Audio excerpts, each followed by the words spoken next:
che vogliamo fare? Che cosa vogliamo parlare? Vogliamo parlare di palle, delle traverse, delle scelte di Ancelotti, della classifica, di cosa vogliamo parlare? Perché se vogliamo parlare della partita, la partita è una partita di calcio e quindi può andare bene, può andare male, il risultato fino a un certo punto, perché noi dobbiamo...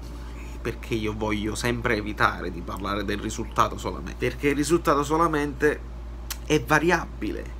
Se tu prendi la squadra, se tu prendi Salisburgo che ha battuto 6-2 a questi qua, poi prendono 3 gol subito dal Liverpool, però poi ne fanno altri 3, però poi hanno perso, e comunque il Genk invece che ne ha presi 6 con noi non prende gol, noi siamo quelli che hanno dato 2 gol al Liverpool. Allora è la Champions League, ragazzi, è la Champions League. Se uno può pensare boh, l'hanno battuto a kill, quindi quelli sono scarsi, no, non va proprio così, non funziona così. E io so benissimo che c'è stato un momento nel pomeriggio mio, nella sera però vostra, in cui l'Inter era in vantaggio, il Liverpool stava vincendo 3-0 e noi stavamo bestemmiando tutti i morti possibili di De Laurentiis, di Ancelotti, di Milik, di Lozano, perché mo la cosa nuova è che adesso dobbiamo distruggere Lozano, dobbiamo finire di atterrare a Milik e Ancelotti non è buono. Allora, io voglio pure fare il pompiere, perché bisogna fare il pompiere, perché adesso guardiamo un attimo la classifica, perché questo è un mini campionato, non è che tu devi vincere questo mini campionato, devi arrivare secondo per fare il minimo sindacale della stagione, che è un obiettivo, passare il girone. Il girone si può ancora passare, però ti metti nei guai senza un motivo reale, perché per la prima volta noi del sorteggio non ci potevamo lamentare. C'è una squadra che è la più forte d'Europa, che deve arrivare prima e tu devi arrivare secondo, punto e basta. Poi devi fare i conti con la realtà. La realtà è che il Salisburgo non è mica da ridere, perché ne ha fatti 6 a quelli e ne ha fatti 3 ad Anfield. Non è che ha fatto 3 gol a Liverpool, ne ha fatti 3 a casa loro, cosa che non capiterà a nessuno. Quindi dobbiamo stare molto attenti a questi qua, che è il prossimo che dobbiamo affrontare. E si è trasformato di nuovo nel girone della morte, dove praticamente si vedrà ai punti, si vedrà i gol fatti e i gol subiti. Sarà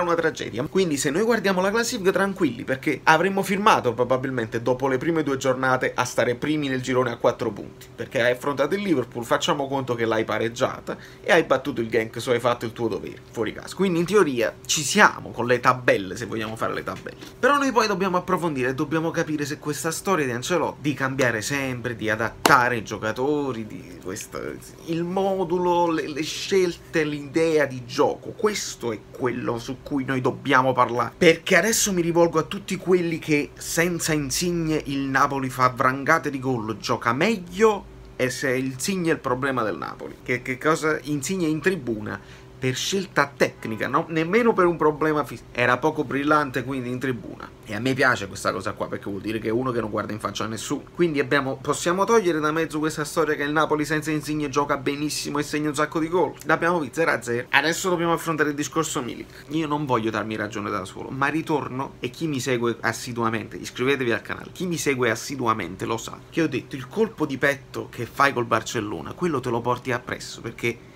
quella è una scelta mentale. Tu devi azzeccarlo dentro la porta.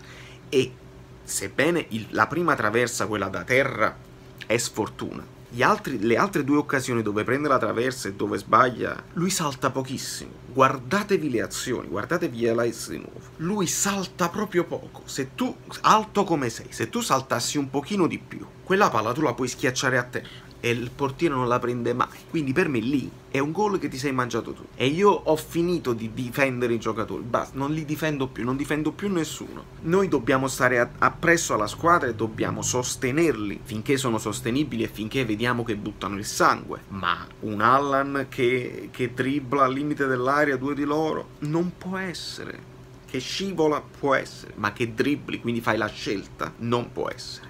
E ritorno all'ennesima volta, Ancelotti con questa formazione, con questa idea di gioco, con questa cosa che il 4-4-2 è fluido, è ibrido e si trasforma a seconda dell'avversario e a seconda delle fasi di gioco, è rischiosissimo, perché lasci ai giocatori le letture, le famose letture.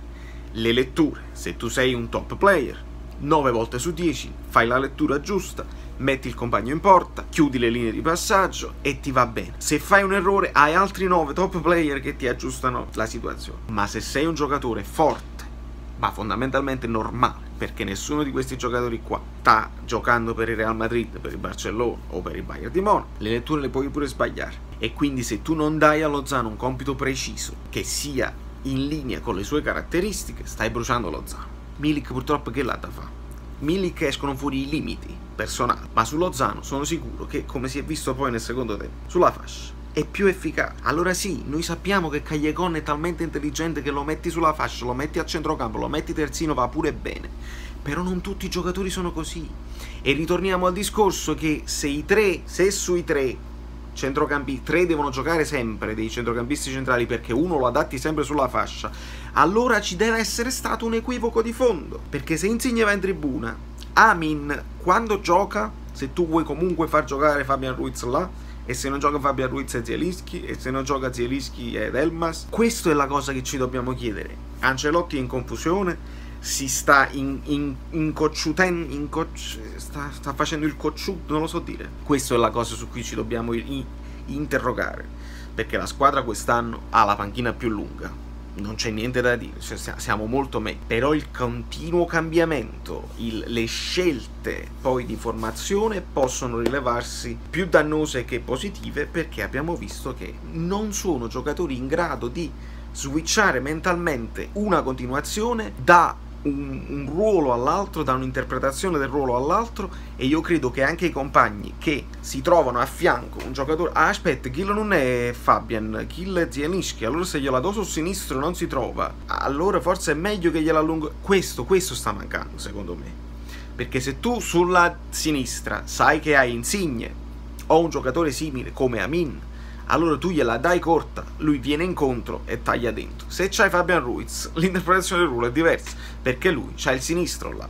Per Ancelotti magari è tutto semplice, e in testa lui c'ha una partita che si sviluppa tranquillamente, e si è anche sviluppata perché noi le occasioni le abbiamo avute. Se Callejon non si mangiava quel gol, perché quello poi quello più clamoroso, probabilmente staremmo parlando di altro, ma resta il discorso che abbiamo fatto a inizio campionato, le letture. Questi giocatori, secondo me, non sono in grado di prendersi responsabilità e di fare letture giuste 9 su 10 per tutto l'arco di una partita e di un campionato. Da Valerio Fluido, New York è tutto il contrario. L'Inter si è sciolta, come previsto, perché hanno Suarez e ha fatto una parata il portiere del Barcellona, altrimenti quelli pure andavano avanti. E stiamo entrando in una fase pericolosa adesso, perché mo sa da parlare fatto Insigne, si deve capire se si è rotto qualcosa nello spogliatoio, non c'è calma, non c'è tranquillità.